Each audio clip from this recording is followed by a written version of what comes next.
Good morning. Hello, Ben. How are you doing? Yeah, really good. Thanks. How are you? Not too bad. Thank you so much for having the time to catch up with us today. My pleasure. All right, so I'll go through a little bit of house rules before we go live. Do you have any question before we start? No, just let me sort out this thing so it's in a Yeah, better place. go for it. No, Same here.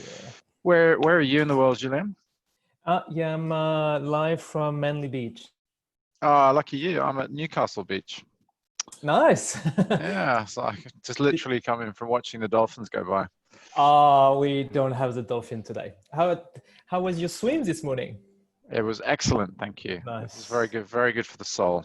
Ah, I love it. If I don't have my morning swim, I just can't do it. Yeah, no, that's cool. Hey, all right, cool. Well, I'm excited. So just let me know what you need from me. Yes. So basically, the audience are dads who've started to realize, some of them might have gone through burnout in a career. Some of them starting to realize it's all about prioritizing the kids. And so the whole message is, how do we look after ourselves first? So if we can talk about ocean swimming, for instance, that'll be awesome. Yeah, that's And then fun. look after our family, and then leading towards being able to look after our career and even our business. So that's where I would like to take it. Yeah, How cool. does it That's sound? fine. Cool. Sounds good. Yeah, All yeah. right. In the background, I've got Sony, my assistant. So Sony will be writing down all the goal nuggets that you'll be saying.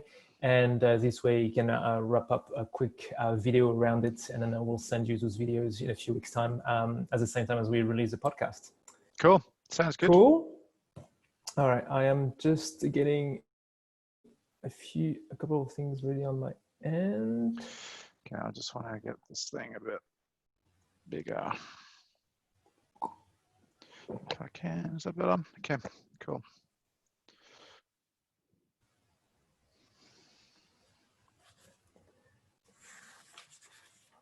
And cool. And you okay if we mention? I like to mention the name of the kids, and so I've got Freya, Summer, and Bonnie. Yep. Is that cool if Yeah, we that's talk fine. about them as well? Yeah, Yeah, cool. absolutely. Excellent. Cool. All right. So let's get started. I'm just gonna be able to take some notes here. And here we go.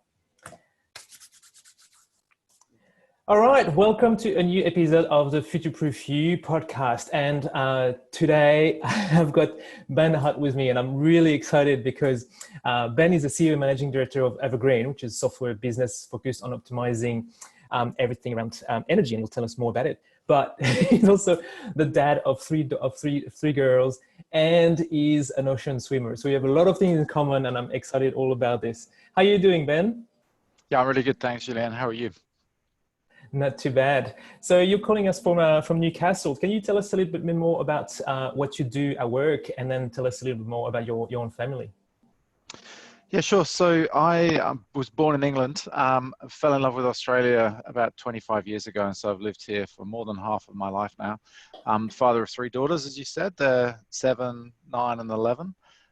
As a human being, I love impossible challenges. So I like trying things that people say are not possible. So as an example, I chose to swim the English Channel a few years ago because people that knew me said it was no way I would be able to do that. And it was very difficult, but I made it happen in the end. And I kind of think really life is like that. Like, we're capable of much more than we think. So we should encourage people to try and do stupid things because they grow by doing them. So from work point of view, I spent 30 years of my career solving problems in big companies as a Mhm. consultant and sort of a get stuff done guy. Spent 6 years at Macquarie, amongst other things, and had a great time there. But since 2012, I've been building software companies and advising software companies. So built my first one through to a listing in 2016, and then and that didn't go well. And that's part of the reason why I agreed to do this podcast, is that I spent like 5.5 years of my life killing myself for a dream, and neglecting myself and neglecting my family. And when it all fell apart after a listing and 6 months of running a listed company, like my whole life was destroyed and we lost everything. But what that did was it really forced me to refocus on what was important. And we'll get more into that later. But Perfect. um, but Perfect. my if I link to what I do, my core thing is in fixing problems and building companies. And I've spent a lot of time advising and working with some of the best companies in Australia. And about 18 months ago, I was fortunate enough to be given the opportunity to run Evergen, which is a renewable energy software business. And we now have a team kind of all over Australia and elsewhere in the world. And I could talk more about that, but being purpose driven, which I now have the benefit of being, and kind of getting up every day, passionate about trying to save the planet and really pass on a legacy to my daughters that they can be proud of, I think is really important. So anyway, we can talk more about that later, but All right, that's a that's me. perfect way to kick off things. So before we start, I'm gonna have to ask how you don't freeze yourself when you cross the English Channel. How about your fingers? How about your feet? Well, like, I mean, it was pretty cold, but you train for it. It's like all things in life, is that you work out it's going to be cold and you go, right, how do I prepare myself for that? And then you train really hard. So I was lucky. I trained with a group of similarly crazy people, and we were going to Melbourne every year, swimming for 5 days. We used to swim in the dark 2 or 3 times a week in the winter in Sydney. And you just practice, and it's mental. So sure, the water's cold, but you know what? You're not going to die. You're not going to freeze. One of the great things about doing channel swimming is the covering of fat that you need is helpful because it means you can eat lots of food. So most channel swimmers, you'll notice, are kind of slightly fatter than you would think for like these world-class athletes. So there's kind of an athlete under the Under the fat. the helpful covering of fat. Exactly. Yeah, that's right. My spirit animal is a whale. So there you go.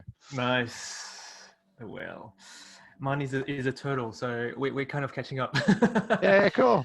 So I love what you said about, you want to help the planet, and that's what you do with Evergene.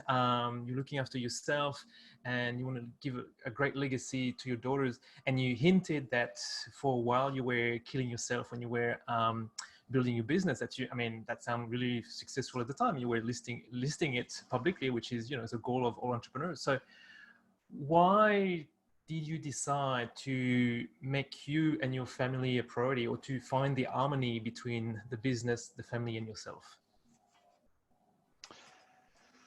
It's really interesting. I think I was thinking about this preparing for you this morning, and I had to tell this story. But like, I've always loved working. Like when I got married, the deal that my wife and I had, because I wasn't ever really that interested in having kids. She said, "Oh, I want to have loads of kids."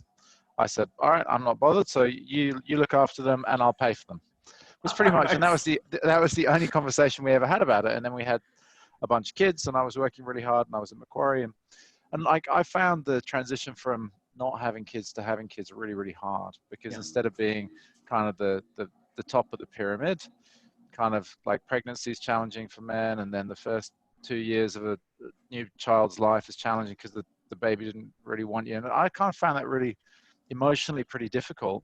And then when you start adding the second and third child and an 80-hour week job, like I found like life was, so I was choosing to work. And then when I chose to leave Macquarie and go and kind of start building this company with like 4 other people, I remember saying to my my now ex-wife, but we're great friends, which is another thing we could talk about here, is kind of conscious uncoupling.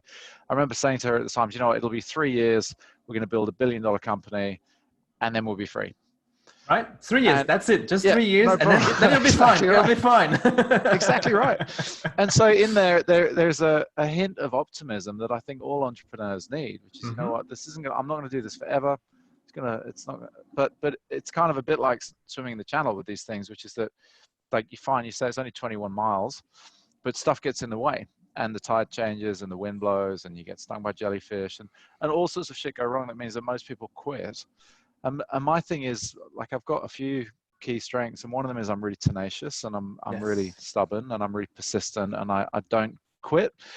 But that's not always helpful. And I think it's sometimes like, if instead of building a company, what I've been doing is holding my face in a bonfire, like the smart thing to do is to quit, because you're going to burn your face. But you can't always tell that when you're working. And so what happened with me, and we built an amazing business called the Search Party, and had a great team, amazing investors. We had teams all over the world by the end of the 5 years. So we're growing all the time. Everything's growing, and it's really, really hard, and no guarantees of Tick, success. tick, tick, tick. Yeah. Yeah. And when building companies, every time you get through a stage or a round of funding, or like, things just get bigger, and everyone says, oh, you must be so pleased, you just raised all this money. And The the next big entrepreneurs, thing. yeah, correct. And the CEO is quietly dying, because they know, oh my God, I've just made a whole bunch of promises Yes. that are bigger than the ones I just, and and it's kind of a trap. And what I ended up doing was, like, I believe so passionately, but we had everything was invested in making it work, and we had great people. Every single person involved committed everything to making this thing happen. And so you can't let each other down. And like, no one can break. Yeah. Um, So and everybody and I feels and like, trapped together, really. well, that's right. But you're trapped, but you're hopeful. And it was kind of sad. Like, I basically got burnt out. So about 6 months after we listed, I was just really tired, and I had some challenges with one of my shareholders in particular, that was turning into a kind of a very draining battle that was not good for the company. And so as a kind of a favor to our chairman, I agreed to step down and let the company go on without me, which was probably the most difficult business decision I've ever made, because I knew that the company would be better off with me than Yeah. without me. But I also knew that I was tired, and I'd had enough, and that I was like, kind of as close to a breakdown as anyone could ever be without, like, and life was really, really hard. So I But stepped so down. just to summarize right there, so you manage like a feat that so many entrepreneurs don't, which is you did your fundraising, you got your investors, you brought them all the way to listing publicly. So a lot of investors make back their money right then. So you did everything. 6 months after that, you stepped down. I mean, like, how did that make you feel?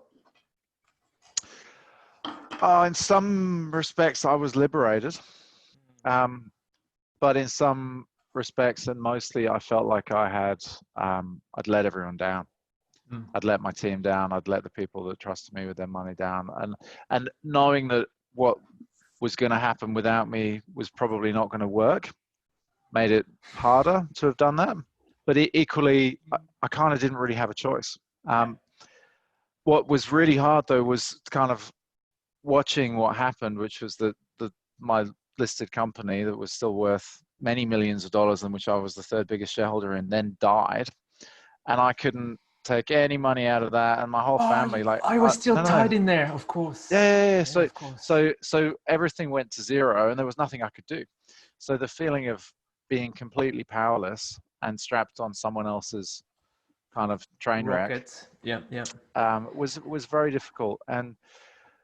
But you know what? It was one of those things where, it kind of needed to happen. And I think, like, from my point of view, it was immensely stressful, but it gave me time to work out what life was going to be. And what was interesting was two things happened. So firstly, we decided to get out of Sydney, um, which was a good start. So, three daughters and my ex-wife moved to Newcastle. Um, and then someone phoned me and offered me something to do with my time. And they offered me a role at Slingshot to come and help coach entrepreneurs. Slingshot, And yes. yeah, so, and I've this kind of title of entrepreneur in residence, it sounds like such a cool thing to do. So I'm like, sure, I can do that. Like, what does that involve? I'll just And have a chat. yeah, exactly. And what was supposed to be like one program of sort of 10 startups for 10 weeks I ended up for 3 years basically working very closely with Slingshot, saw 5,000 startups pitch, and had the privilege of coaching 200 of the best teams in Australia, and working with some Nice. of the biggest corporates, people like Qantas and News Corp and Caltex and like. So, and that did a few things for me. The first one is it helped me share, just how hard these things can be and what a toll they can take on people. Um, but it also allowed me to really help people try and keep balance, but also fix things and not make mistakes. And so from my perspective, it was kind of, I felt like I was giving back. but it was very useful catharsis for me because it reinforced that even though I felt that like I'd massively failed, it reinforced that I was really good at a couple of things that were really, really valuable. And that then kind of allowed me to rebuild my self-esteem and rebuild my life and create balance and sort of reimagine the type of life that I wanted to have. And so now in my life now, where I still run a big complex software startup and I've still got lots of people and lots of shareholders and all these things, I managed to do it in such a way that there is harmony between my kids, my health, and my well-being, and a fully committed role. And there's balance, and I managed to rediscover joy. And I think the thing Nice. that I noticed most in the 6 years that I was doing Search Party and in most of the 2 years afterwards, there's just an absence of joy. Yes. Um, This is so important. I mean, and I can imagine the 3 years that you had at Slingshot and sharing that with the entrepreneurs who you know, they were looking for what you had done, like raising, going public, and not really thinking about joy. So when you were sharing that with them, when you were giving back, were you at the same time building your balance and like spending time with your kids at the same time as you were coaching those entrepreneurs?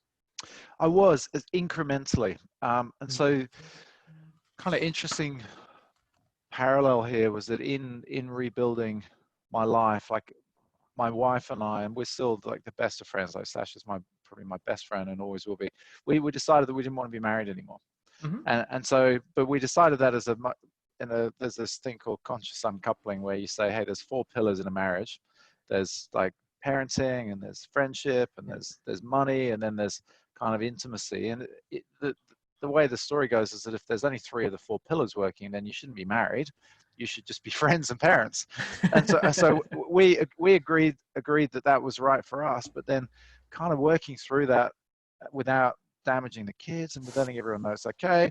It's kind of not an easy thing to do. And so we spent 3 years pretty much after beginning the process getting through it and happy and harmonious Yeah. and and and that process, these things all take time. And so and even this year, I mean, people have been talking to me a lot this year about like, oh, you know, COVID, like, how's it been? Because it's changed everything yet again, right? And so you sort of think we get stable and then life changes again. And I think for me, the whole period this year between probably January and now has been really formative in validating lots of the decisions that I've been wanting to make for a That you long made time. before, right? Like Yeah, and you were. there's a simple example. Like, so on the 1st of January, I declared a New Year's resolution, which was to not get on an airplane this year. Which It was a sounds, perfect year to do it. yeah, I know exactly right. But so in Search Party for 3 years, I was flying around the world every month. So I'd spend 10 days of every month away, going to the UK, going to the US, where we had teams. So, and that was my life as a Search Party. So constantly traveling, burnt out, constantly jet lagged, not exercising, like bad habits, all of those things. And then I didn't do that for a while, which was fine. But then last year, what I found myself doing was flying around Australia a lot, Yes, because again. business involves dealing with utilities all around Australia and clients all around. And I sort of worked out that I spent nearly somewhere between 80 and 100 days domestically traveling. After And what do having I, done your transformation of yeah, finding that exactly. balance again, right? It Yeah. comes And back. so Yeah, yeah. that's right. And so I'm like, why am I doing that? Because I know that video conferencing is okay. So anyway, January comes and I tell all of my key partners and clients and my board and my shareholders, I just said, hey guys, look, I'm not flying this year. If you want to come and see me in Sydney, I'll buy dinner, but I'm not flying. So, And so I you got so make the much pushback. resolution, but you share it. I mean, like, Yeah, because you could correct. make the resolution you know, in your personal life, and then, but if you start sharing it with your shareholder, your clients, and your company, well, that becomes official, right? I mean, that Well, becomes correct. the And it way. impacts them. And I would take the opportunity to enroll them in why. And I said, well, hey, it's because I'm going to be more productive. I'll waste less time, have more time to focus on the important things. But I got a lot of kind of pushback. Uh, And then in February, because our business is so connected to China, we had people that were kind of stuck in China. And by early March, we decided to shut the office in Sydney and send everyone home and really, and I'm old enough to kind of know that hope is not a strategy in life. Like, what you need to yep. do is you need to kind of see all the Prep for options, it. but expect the worst to happen. So we made some really powerful changes in Evergen in our business in March and in early April, where we just decided to do less, to instead of trying to do five things at Wow. once. What we're going to Yes. do is we're only going to do one thing, and we're Yeah. literally going to shut down the other four things, and we're going to be very deliberate about it. And what we're going to do is we're going to focus on the big future, where we're actually using software to kill coal-fired power stations, and we're really going to, that's what we're going to be and what we're going to do. And all of these other things that are kind of either additive to that or part, we're just going to kill them all. And we said goodbye to some people, Mhm. and we really made some changes. And then there was this sense of relief and clarity across Yes. the team and for me. And it got to the point where by the middle of April, I was up in Newcastle, because at this time I was still living in Sydney. And I was up in Newcastle for the weekend, where I used to come sort of every other weekend to see my daughters. And I was having breakfast, watching the sunrise with my eldest daughter on the beach. And I was thinking, like, what am I doing? What am I What, doing? why do I need to spend so much time away from you? Like, you're my best Yes. friend for the rest Yeah. of my life. Like, what am I doing? Yes. Imposing this barrier of distance between us, because now all my excuses, like, oh, I need to be close to the airport, It's not or there I need to be anymore. close to my team, or oh, I need to be in the office, all gone. Yeah. So literally within a week, I'm like, I'm moving to Newcastle. And then Yeah. it's done. And here I am, and I now live in Newcastle. We've Yeah. coincidentally got a team and an office in Newcastle, which is great. Oh, perfect. And yeah, it's great. And everyone's working from home, because we're still kind of, but people are living I think we're living the life that we want to live. And we're being, I think, more productive now Yeah. in many respects.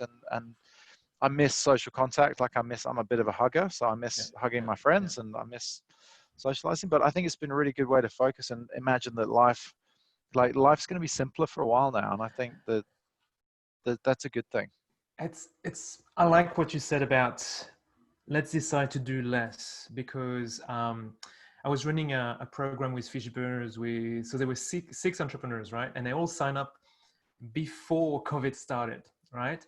And then COVID started, and then two of them came to me and said, look, we're working from home now, but the company is asking us to do more, basically. And then we have the kids home, and it just killed the side business that they were building, because, and the company, and they got, I mean, I've been catching up with them, and it's not getting better, because the company is still thinking we need to do the same or even more, even like micromanagement. But by deciding to do less, you actually acknowledge that it's a new world where we can do everything and we can have all that focus. My question is, do you think you were able to make that business decision based on the transformation that you've been through, like those 3 years where you came from that burnout and you realized it was time to find your balance? It's definitely a contributing factor for sure. Mm. Like, I think I think mistakes are really helpful. Yes. So, and I wouldn't always have said that happily, but I sit here now, I'm proud of the fact that I've made hundreds and hundreds of mistakes in life and in business and in relationships and in every day. And my attitude to that now, and I spend a lot of time training entrepreneurs in failure, but not in failure as in like don't ever succeed. It's more like set tests and prove yourself right or wrong, but Yeah. quickly and inexpensively, and like prototype things. And so you want to be failing every day, because every single failure gets you closer to success, right? And it's a bizarre way to look at it. But I think in the decisions we made, let's say in June, where I was pretty healthy, I was pretty clear, but also massively concerned, because when you're running a startup, even a big startup, like we're a big startup and we're well funded, the primary concern you have is runway. It's Yeah. time to Yeah. execute. So what we could see in March was that, like, the world around us it wasn't that it was going to change from A to B, it was that it was going to change. No one knew how much or in what ways or for how long. When you've got so much uncertainty, the only thing you can do as a CEO is you can go, right, well, my number one job is to make sure that we stay alive long enough Mm. to work out whatever it's going to be that we need to be, and that we're all still here whenever that happens. So your number one goal is runway and preserve runway at all costs. And so in doing that, I mean, we've been really lucky. Like our revenue at Evergen has been stable because we operate in a business that has a very long sales cycle. Yeah. So, but that didn't mean that everything was going to be okay. What it meant was that, okay, we had some facts and we had to kind of expect the worst to happen while doing everything we could to make the best things happen. And it's been great. And we've reinvented what's important in a very short space of time. And the whole team have done a really, really good job. And I think if I come back to my decision making, I think you never know whether you're going to be right or wrong. And I read a couple of things really interestingly. Probably the best paper written was a letter Sequoia sent to their founders about kind of the black swan of 2020. And they put in there something that I sent to my board when I was basically saying, hey, look, guys, we're going to change some stuff. And I said, look, you're never going to regret being overly urgent or overly early or overly kind of definitive and strong and brave in the decisions that we make now. But if we do what I would have done 10 years ago, which is I would have been optimistic and I would have been expected it not to be as bad as I might think. And I would have just like, I hope would have been, yeah. And I'd be like, carry on going.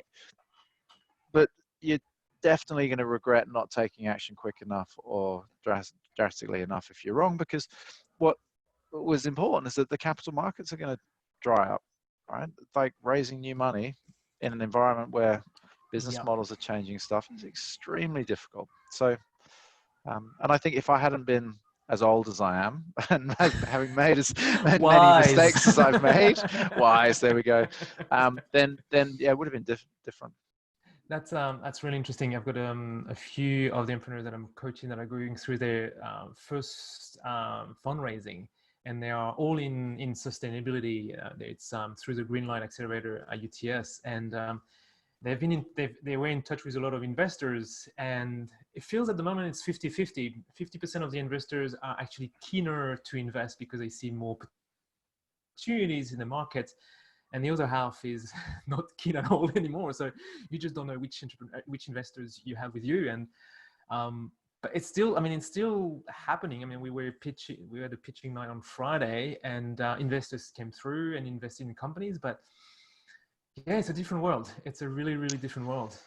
Well, and it's interesting, and it's a world that's changing every day, right? So here's kind of my fundraising story for the year is kind of funny, which is that we were closing quite a big round at the end of March, and at the beginning of March, at the beginning of March, it was all fully subscribed, and then in the middle of March, when the equity markets and the currency markets started panicking, people started panicking and they started pulling out their commitments.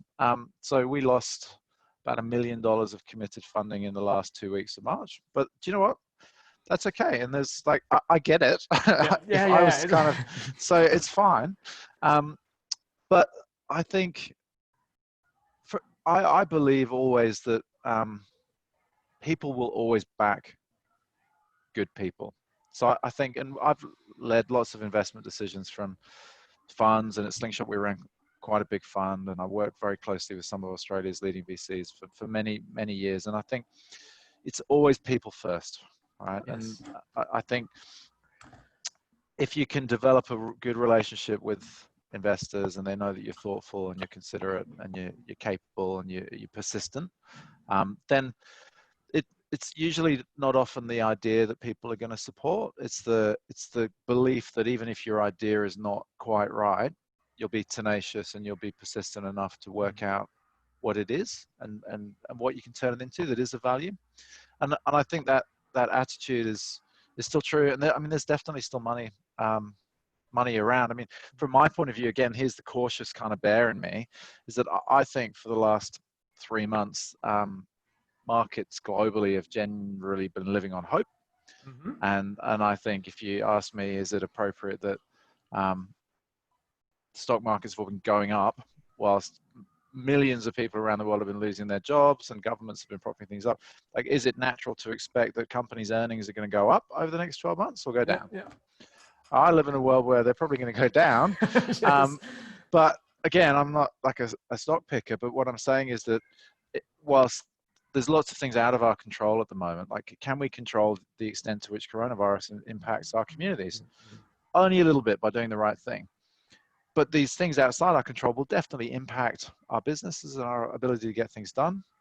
But all we can do every single day is just do the right thing by people, do our best, and just try and be kind and considerate in our interactions, I think. All right, so I'm trying to summarize the journey that you went through, and you started as a consultant who then went into business and went hardcore into it with great goals and burnout, and started to look for the balance, the harmony between the business, yourself, and the family, and then you managed to build Evergen, and you were able to make that crucial decision of doing less at the right time. Now I'm trying to think about the audience. It's like a lot of dads who've been thinking for a long time to start the business because either they're getting the burnout or they're not having the time that they can have with their kids. What would you say about starting a business right now in this environment? I think starting a business is really hard at any time. Yes. And it's not something that I would advise most people to do, to be honest. And I know Mm. that's kind of counterintuitive to what we're talking about here.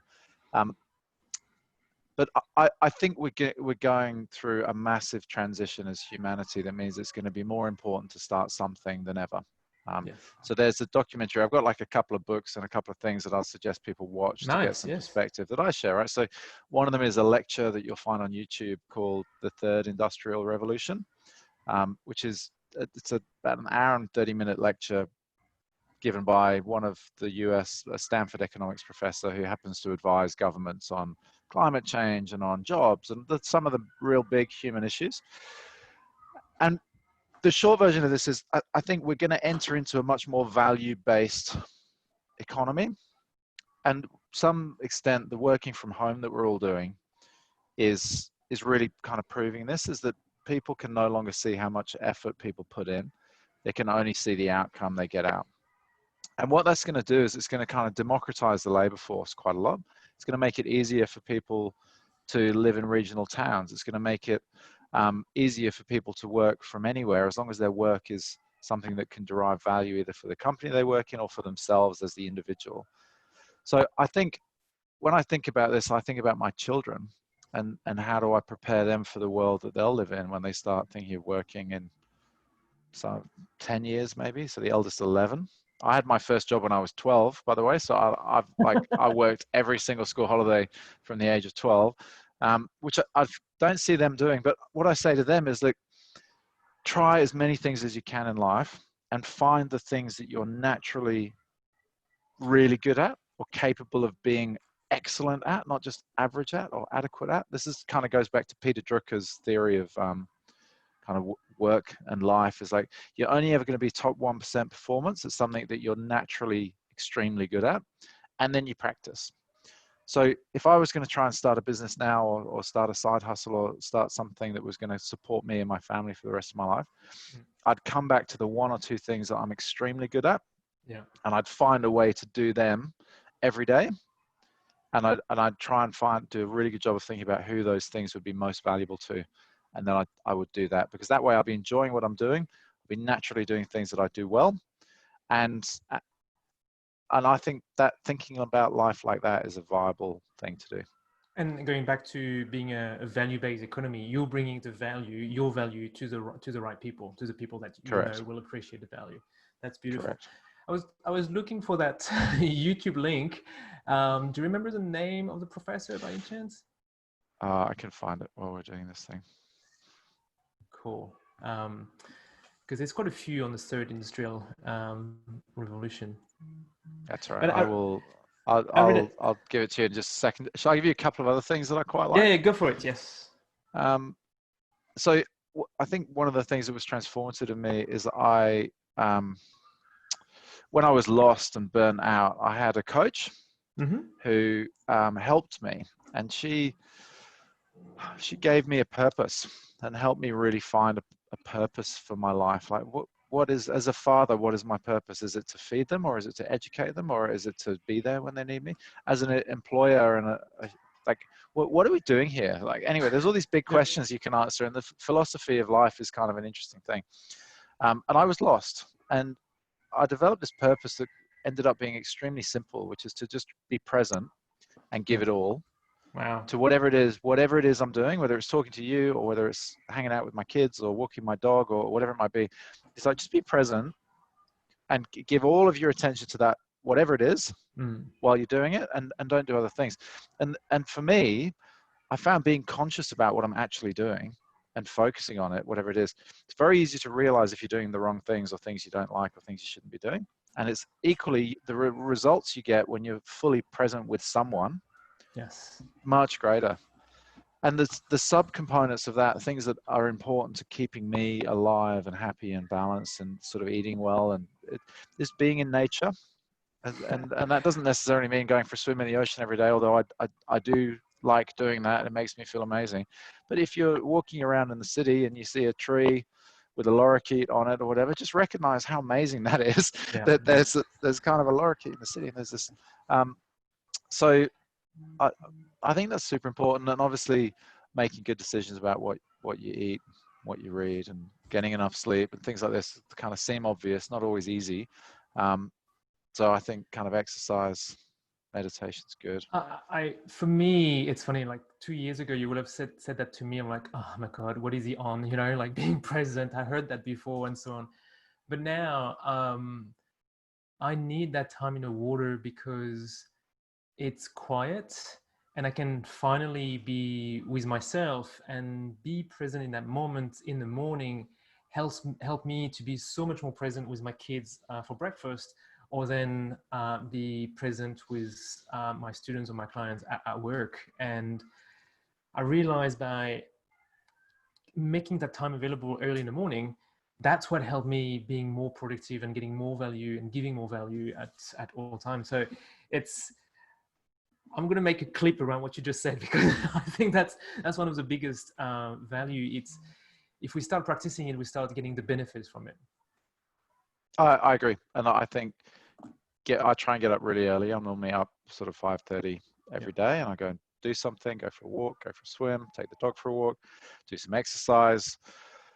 But I equally have a rule in my calendar. So my calendar every day is totally blocked out between 8 and 10.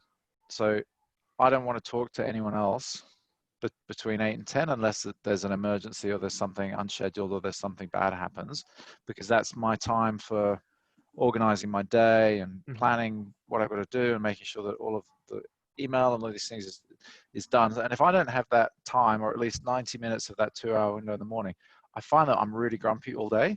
Yes. Because I feel like I'm kind of behind and I'm behind, catching things rather than right. throwing Yes. things. Yeah, And it's, but again, I put structure in my day. For many years, I had an autoresponder on my email that basically said, hey, thanks for your email.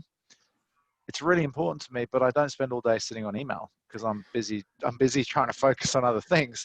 So I'll get back to you either at noon or at 6 p.m. And I used to get people writing to me going, wow, that's amazing. Congratulations on being so brave. I'm like, hang on a minute, I'm not being brave. I'm just setting expectations of when I'm going to get back to you. Like, I check 3 times, that's it. yeah, exactly right. And people are like, oh, that's so powerful. That's good. I'm like, no, it's so simple. And I did it because at the time I was getting way too many emails, and like emails are other people's agenda. And so now, like, email for me, it's not a problem because I don't get very many emails because all of my communication with our key people is done in Slack and other places where I can deal with it whenever I want. So anyway, so there were a couple of questions that you asked in the prep for this, and one of them was like, "What's your philosophy?"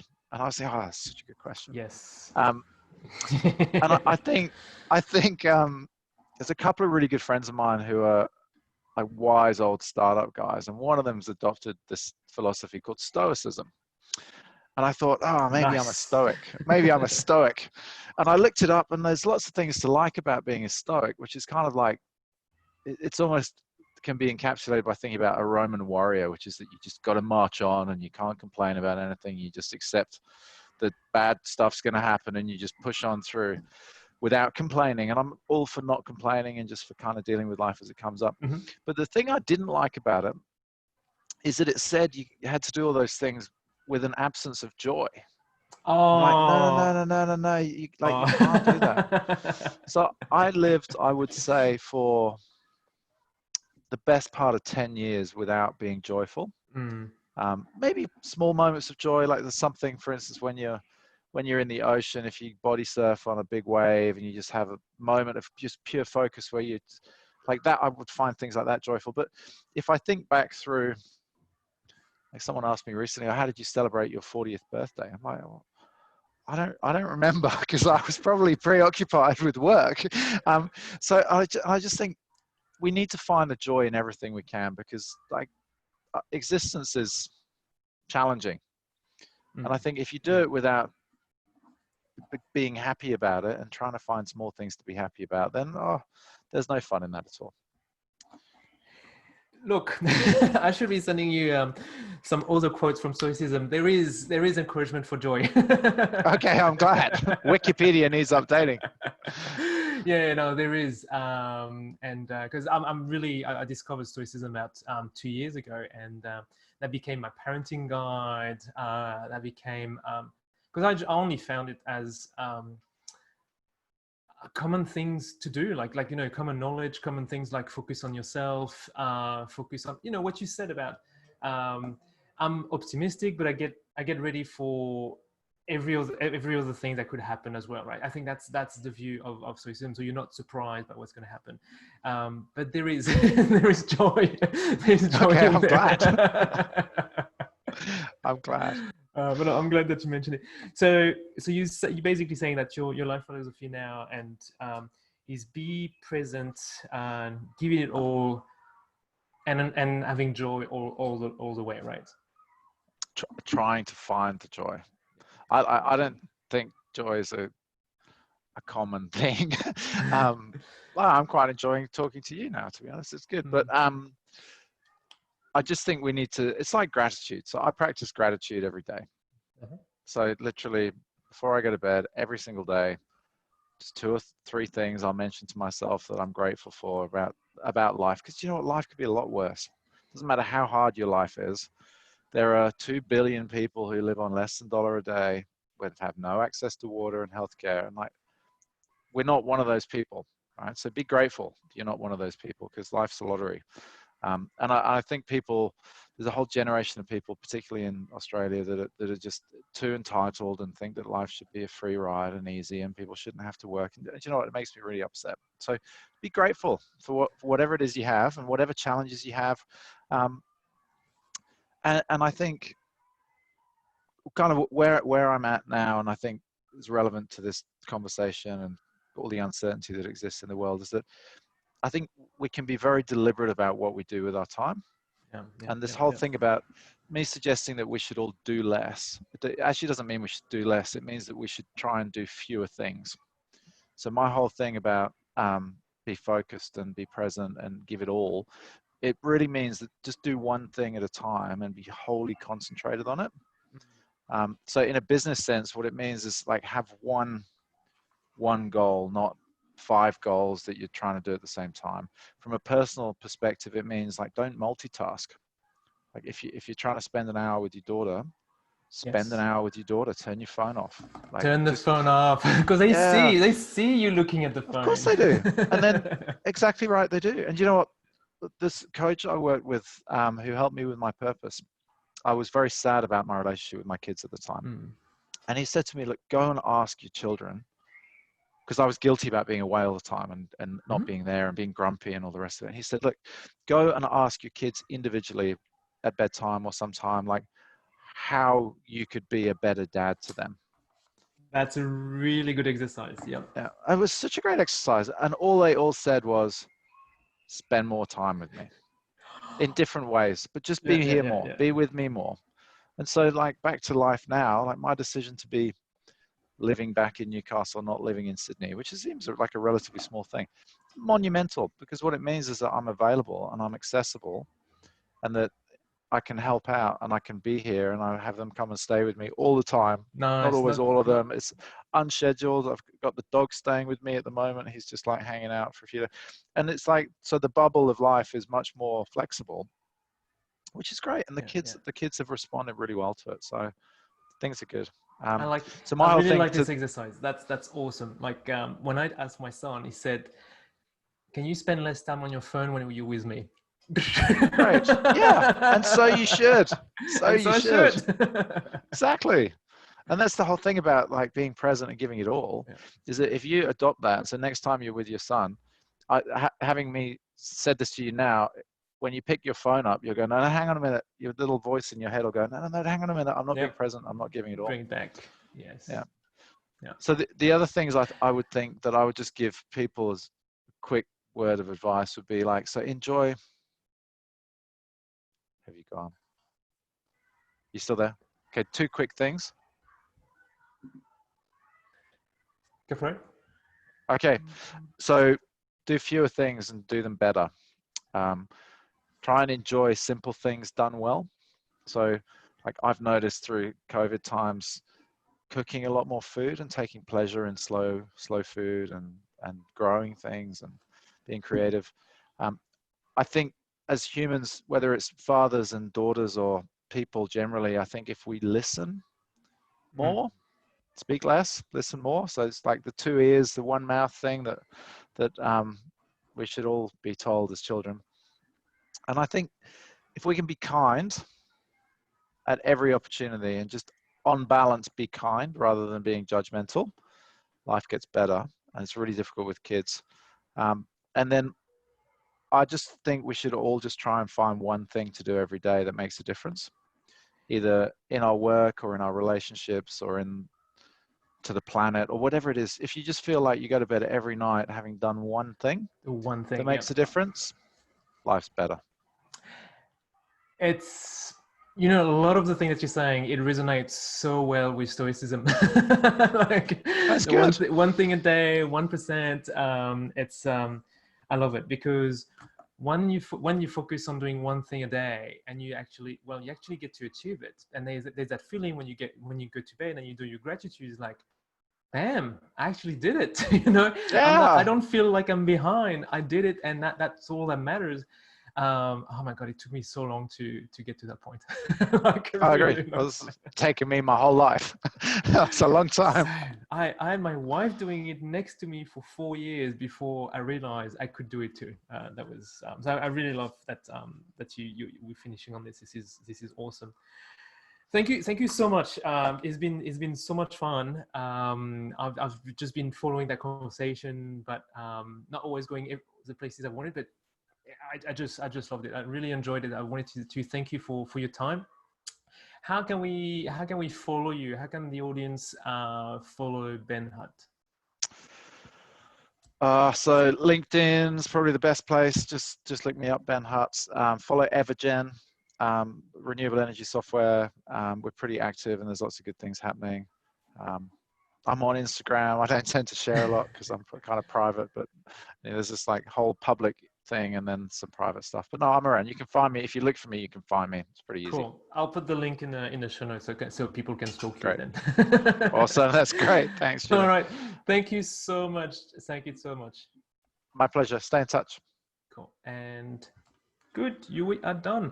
Thank you. Thank you. That was really cool. I really enjoy it. I hope you had a good time as well. Yeah, it was great, man. It's really good. There's so much I'm going to cut and share, because you share things for dads, you share things for consultants, for early stage entrepreneurs, for mature entrepreneurs. It's good. You gave to everyone. Yeah, cool, So man. that's Well, I'm good. glad. And look, one thing you might want to, so the whole story about my business and what went wrong, there's a podcast on my LinkedIn Oh, okay. that tells the whole story about Yep. what happened there, Okay. which you might want to just put in your show notes, Cool. if for those people that kind of want to know, because it talks I a want lot to follow about up. Yeah. how close to success you can feel and yet how you're not, basically. So anyway, but it's been great. I really enjoyed talking to you, and to stay in touch. This Same. was really really good, and I hope it helps. It will. It will. I mean, I had this conversation with so many entrepreneurs at Fish Burners at the moment. Like the same ones was, I'm burning out. I'm not getting there, and my family's over there. I mean, like people like you, but like, like 6 or 10 years ago, and Yeah, trying to catch them before they get their burnout is so important. It's extremely difficult. Yeah, because people don't they believe know better. it's going to happen to them. That's Yeah, right. I agree. That's right. So I used to tell versions of the story of what happened to me behind closed doors to groups of entrepreneurs when we were running Slingshot program. And Yeah, normally perfect, what would happen is half of the room would cry because they were also pent up. Because as an entrepreneur, you're constantly pretending that everything's fine. That's right, because you're raising. Come on, you're yeah, doing exactly. fundraising. Right. Come on. Exactly. Like no one's going to give money to someone who's about to kill themselves. Like it just doesn't work like that. So I'm like, I've always said, and I'll say to you now, like you're obviously in a position where you're dealing with lots of entrepreneurs and stuff. I'm happy to share aspects of my story as someone who's I've succeeded, but I've also massively failed, and I'm succeeding again, and I'm actually happy, and I'm balanced, and I'm healthy, and I'm not. And I've sort of lived through it, and I can honestly say the one thing I can say now about the me that is now living my life the way I'm living it, I'm 100 times more valuable. Yes. 100 times more valuable than I was before. Yeah. Yeah, the 30-year-old version of us was not as good as we thought. Fuck, man.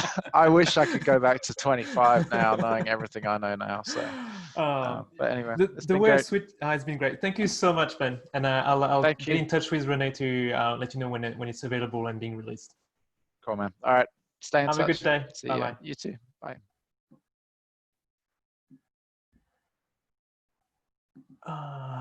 Sonny, how you doing?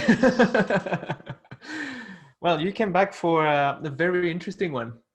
Did you enjoy it? You're frozen. Hang on, I'm going to stop my video. Is that better now?